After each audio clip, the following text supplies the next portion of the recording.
Untuk menghilangkan trauma pada anak-anak korban banjir bandang di Luwu Utara, sejumlah relawan berkeliling ke posko pengungsian di Masamba. Pemulihan pasca trauma akibat banjir pada anak-anak dilakukan secara bergilir di tempat terbuka. Relawan Palang Merah Indonesia memberikan trauma healing pada anak-anak korban banjir bandang Luwu Utara, Sulawesi Selatan. Pemulihan perlu dilakukan agar anak-anak tersebut bisa tetap ceria, bermain, dan tetap semangat belajar. Saat ini, sebagian warga korban banjir mengungsi di kantor Bupati Luwu Utara, masjid, dan sebagian lagi mendirikan tenda-tenda darurat di Desa Radda. Sementara itu, pencarian korban hilang terus dilakukan tim SAR Nasional. Hari kelima, total jenazah yang ditemukan sebanyak 32 jenazah.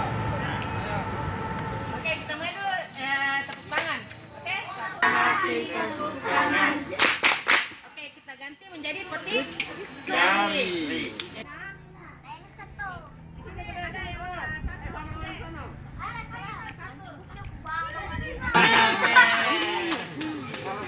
Mas Rami, sudah bisa membaca. Oh, berarti Dede. Oke.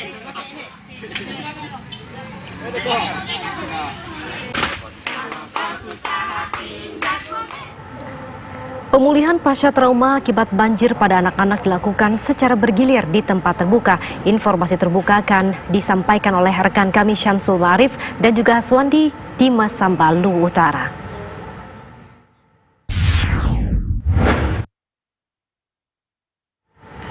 Kita ke Masamba, Sulawesi Selatan, ada Syamsul Ma'arif. Bagaimana informasi terkini dari sana, Syamsul? Iya, Yaumi, Dita, dan pemirsa, untuk informasi terkini di lokasi banjir bandang yang terjadi di Luwu Utara. Tepatnya kami sekarang berada di Kecamatan Masamba, dan perkembangan terbarunya adalah bahwa saat ini tim SAR gabungan kembali menemukan satu lagi korban yang ditemukan dalam kondisi meninggal dunia.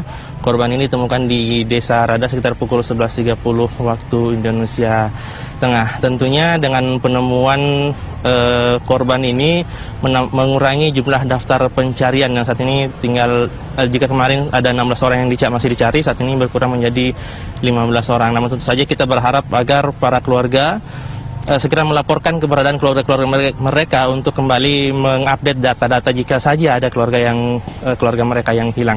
Dan untuk mengetahui perkembangan terbaru terkait dengan proses pencarian, tim SAR gabungan saat ini sudah bersama dengan kami, Direktur Kesiapsiagaan Basarnas, dengan Bapak Didi Hamsar. Selamat siang. Selamat siang. Ya, Pak. Bagaimana ini peta dari proses pencarian korban-korban, Pak? Korban-korban banjir bandang, mengingat daerahnya sangat luas, ada berapa banyak kemudian personil yang diterapkan, Pak?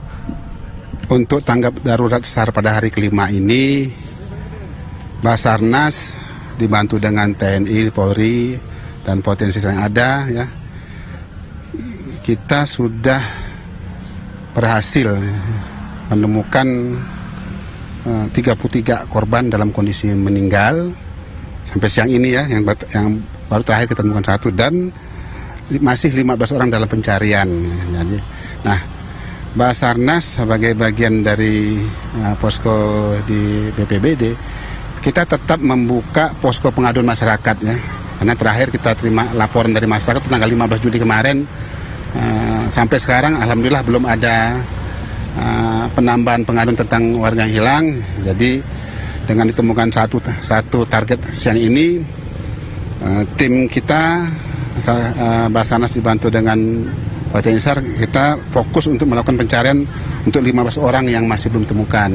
Itu pun dari data yang dilaporkan oleh SMC Basarnas, ya, Kepala Kantor SAR Makassar, dari 33 orang ini masih ada 9 orang yang belum teridentifikasi dalam proses diidentifikasi oleh DVI Polri. Nah, nanti kalau 9 orang ini ternyata sesuai dengan data dari 15 orang cari, ini akan mengurangi target yang kita cari.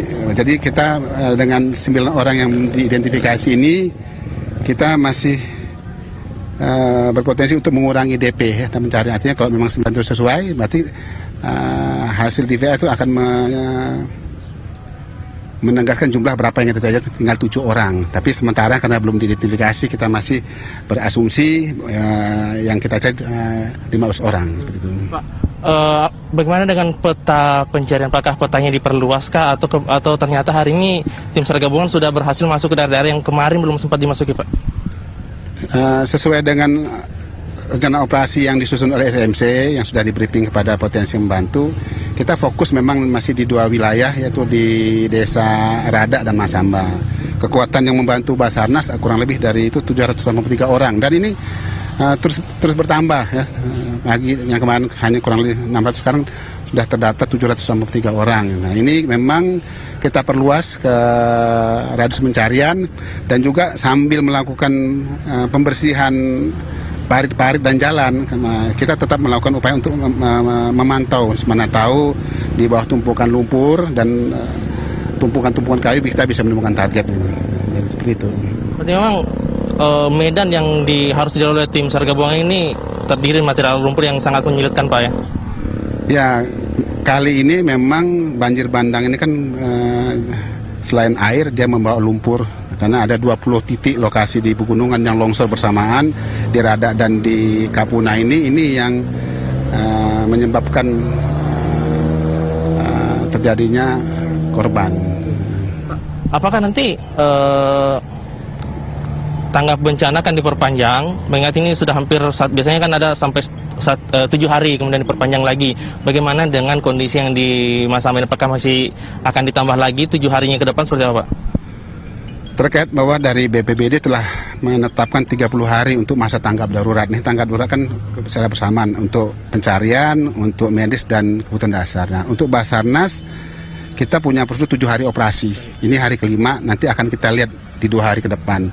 Kalau ternyata kita harapkan tadi yang 15 DP ini bisa kita temukan, berarti tidak ada lagi pengaduan, kita bisa hentikan. Tapi kalau tidak, kita akan laporan kepada pusat untuk perpanjangan. Baik. Ya. Baik. Terima kasih Pak Didi atas kesempatannya. Dita dan Yomi, itu tadi keterangan dari Direktur Operasi Kesiapsiagaan Basarnas, dan tentunya kita berharap agar warga yang masih merasa kehilangan keluarganya untuk segera melaporkan keberadaan mereka. Itu dulu Dita dan Yomi, kami kabarkan dari Masamba, kembali ke Anda di Jakarta. Terima kasih Syamsul Ma'arif atas informasinya, di mana saat ini sudah ada 33 yang dinyatakan meninggal dunia dan berhasil dievakuasi, dan kita akan menuju ke Luwu Utara. Ada Haswandi, bagaimana trauma healing yang dilakukan oleh PMI di sana? Baik kita dan juga pemirsa, hingga saat ini pukul 12 waktu Indonesia bagian tengah, tanggal 16 Juli 2020, jumlah total jenazah yang ditemukan oleh tim SAR gabungan hanya 33 jenazah. Masih ada 15 jenazah lagi yang saat ini dalam proses pencarian oleh tim SAR gabungan.